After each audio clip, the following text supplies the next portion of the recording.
여러분, 지금 이 영상을 보러 들어온 순간부터 제가 여러분의 기분을 아주 잡쳐놓을 작정입니다. 물론 악의는 없어요. 이건 순수한 과학적 팩트 폭행이니까요. 자, 여러분은 지금 행복하신가요? 아니면 최소한 내일은 오늘보다 더 행복해지겠지라는 희망 고문이라도 품고 사시나요? 서점 베스트셀러 코너를 가득 채운 미라클 모닝, 긍정의 힘, 감사일기 쓰기 같은 책들을 보며 내가 노력이 부족해서 불행하구나 라고 자책하진 않으셨나요? 결론부터 말씀드리죠. 당신이 불만족스럽고 불안한 건 당신의 인성이 글러먹어서도 긍정 에너지가 부족해서도 아닙니다. 당신의 뇌가, 정확히는 당신의 유전자가 당신이 절대로 지속적인 행복을 느끼지 못하도록 설계되었기 때문입니다. 축하합니다. 여러분은 평생 행복해질 수 없도록 프로그래밍된 생물학적 기계입니다. 자, 이제 무슨 소리야? 나는 어제 맛있는 파스타 먹고 정말 행복했는데? 라고 반박하고 싶은 분들이 계시겠죠? 네, 맞습니다. 그 파스타는 맛있었겠죠. 그런데 그 행복, 지금도 유지되고 있나요? 아니면 벌써 다음 메뉴를 고민하거나 내일 출근할 생각에 머리가 지끈거리고 있나요? 우리가 느끼는 그 찰나의 행복은 사실 자연이 우리를 부려먹기 위해 코앞에 매달아 넣은 싸구려 당근에 불과합니다. 진화생물학의 관점에서 보자면 행복은 목적지가 아니라 생존이라는 노예노동을 시키기 위한 동기부여 수단일 뿐이거든요. 생각해보세요. 20만 년 전 사바나 초원에서 우리 조상님들이 나는 지금 충분히 행복해. 이 정도면 됐지. 라며 나무 그늘 밑에서 요가를 하고 있었다면 어떻게 됐을까요? 옆에서 바삭거리는 소리가 들려도 어머, 긍정적으로 생각하자. 바람이겠지. 라고 웃으며 명상을 했다면요? 장담컨대 그 조상님은 그날 오후 굶주린 검치호에 아주 영양가 높은 단백질 공급원이 되었을 겁니다. 살아남아서 우리에게 유전자를 물려준 조상님들은 따로 있습니다. 저 소리는 뭐야? 사자인가? 독사인가? 내일 먹을 게 없으면 어떡하지? 옆부족 놈들이 쳐들어오면? 이라며 끊임없이 걱정하고 의심하고 불안에 떨던 프로 불평러들이었습니다. 즉, 여러분의 핏줄에는 불안과 불만족이라는 최첨단 생존 알고리즘이 흐르고 있다는 말입니다. 긍정심리학이 말하는 행복을 선택하라는 조언은 마치 물고기에게 공기를 마시는 것을 선택하라고 말하는 것만큼이나 오만한 소리입니다. 자, 이제 우리는 이 잔인한 진실의 밑바닥까지 내려가 볼 겁니다. 왜 뇌는 우리를 속이는지, 왜 우리는 로또에 당첨되어도 1년 뒤면 다시 우울해지는지, 그리고 왜 긍정이라는 마약이 현대인의 정신을 오히려 병들게 만드는지 말이죠. 지금부터 당신이 믿어왔던 행복의 성전을 가루로 만들어 드리겠습니다. 준비되셨나요? 아니, 준비 안 됐어도 상관없습니다. 진실은 원래 아픈 법이니까요.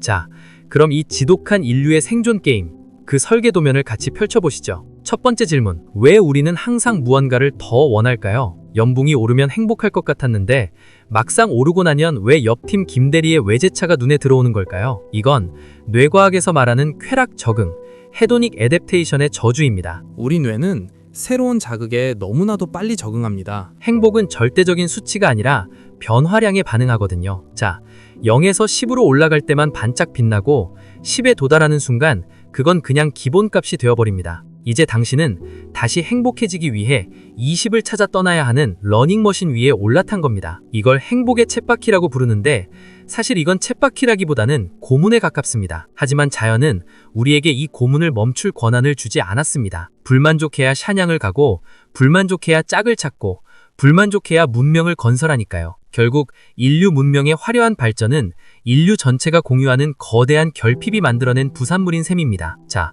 여기까지 들으니 벌써부터 기분이 좀 나빠지시죠?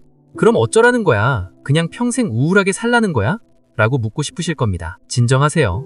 이제 겨우 30일 뿐이니까요. 진짜 배신감은 지금부터 시작될 중반부에서 터져나옵니다. 여러분이 그토록 숭배하던 긍정주의가 어떻게 여러분의 뇌를 망치고 있는지 그 적나라한 메커니즘을 파헤쳐보죠. 자, 다음 단계로 넘어갈 준비 되셨습니까? 자, 이제 본격적으로 여러분의 환상을 박살내보겠습니다. 시중에 널린 자기계발서들을 보면 이런 말이 꼭 나오죠. 행복은 마음먹기에 달렸다. 긍정적인 생각을 하면 우주가 당신을 돕는다.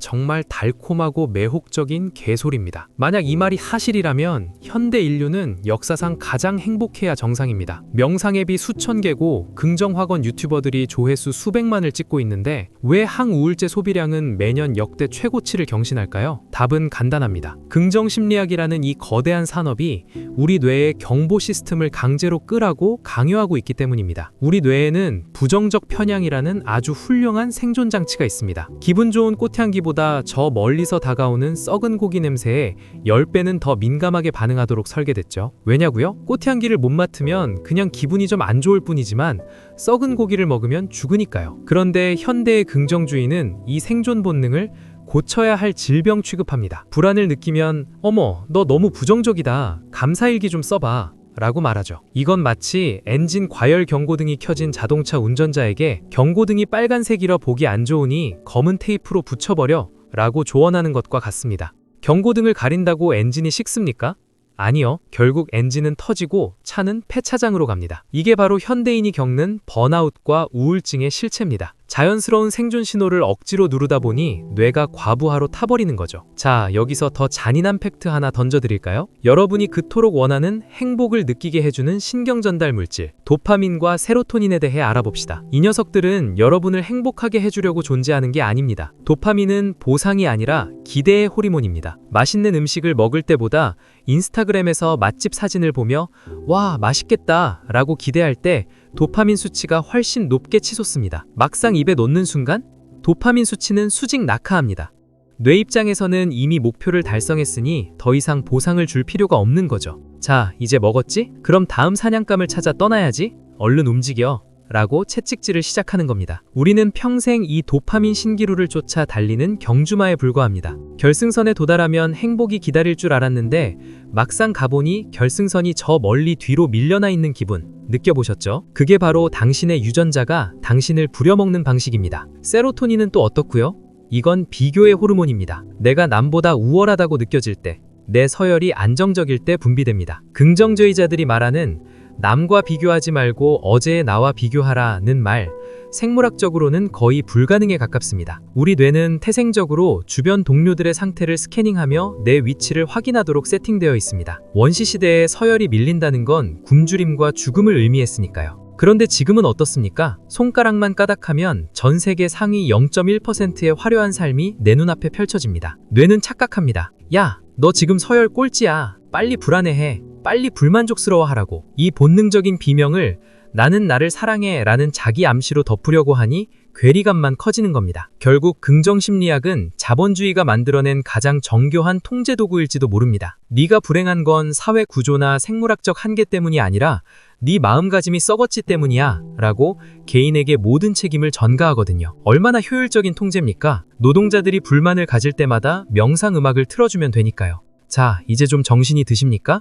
우리가 추구하는 행복이라는 개념 자체가 사실은 생존을 위해 조작된 환상이며 그 환상을 유지하기 위해 우리는 스스로를 고문하고 있다는 사실 말입니다. 그렇다면 우리는 이 지옥 같은 쳇바퀴에서 영영 벗어날 수 없는 걸까요? 그냥 유전자의 노예로 살다가 불만족스럽게 죽어가는 게 우리 인간의 숙명일까요? 아니요. 방법이 딱 하나 있습니다. 행복을 추구하는 게 아니라 행복이라는 단어 자체를 해체해버리는 거죠. 그 구체적인 방법론과 이 지독한 설계도를 역이용하는 법에 대해 마지막 결론에서 다뤄보겠습니다. 이제 진짜 자유가 무엇인지 알려드릴 테니까요. 자, 이제 우리는 이 거대한 사기극의 종착역에 도착했습니다. 여기까지 듣고 나니 인생이 참 허무하시죠? 공들여 쌓아온 행복의 탑이 생물학적 노예 계약서였다니 차라리 몰랐던 게 약이었을지도 모릅니다. 하지만 역설적이게도 우리가 이 절대 불만족의 설계를 인정하는 순간 비로소 진짜 해방이 시작됩니다. 생각해보세요. 여러분이 불안하고 우울할 때마다 내가 왜 이럴까?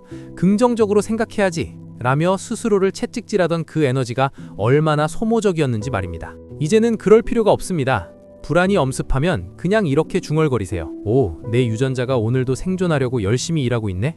고생이 많다. 슬픔이나 분노도 마찬가지입니다. 그건 여러분의 인격적 결함이 아니라 20만 년 전부터 내려온 고성능 보안 프로그램이 업데이트를 돌리고 있는 것뿐이니까요. 행복을 도달해야 할 목표로 설정하는 순간 우리는 평생 결핍의 노예가 됩니다. 하지만 행복을 가끔 뇌가 던져주는 간식 정도로 격화시키면 인생의 난이도가 갑자기 뚝 떨어집니다. 여러분, 행복은 상태가 아니라 사건입니다. 유지될 수 없는 게 정상이고 금방 사라지는 게 자연의 섭리입니다. 나는 왜 지속적으로 행복하지 않은가? 라는 질문 자체가 나는 왜 매일 24시간 내내 배가 부르지 않은가? 라는 질문만큼 멍청한 소리라는 겁니다.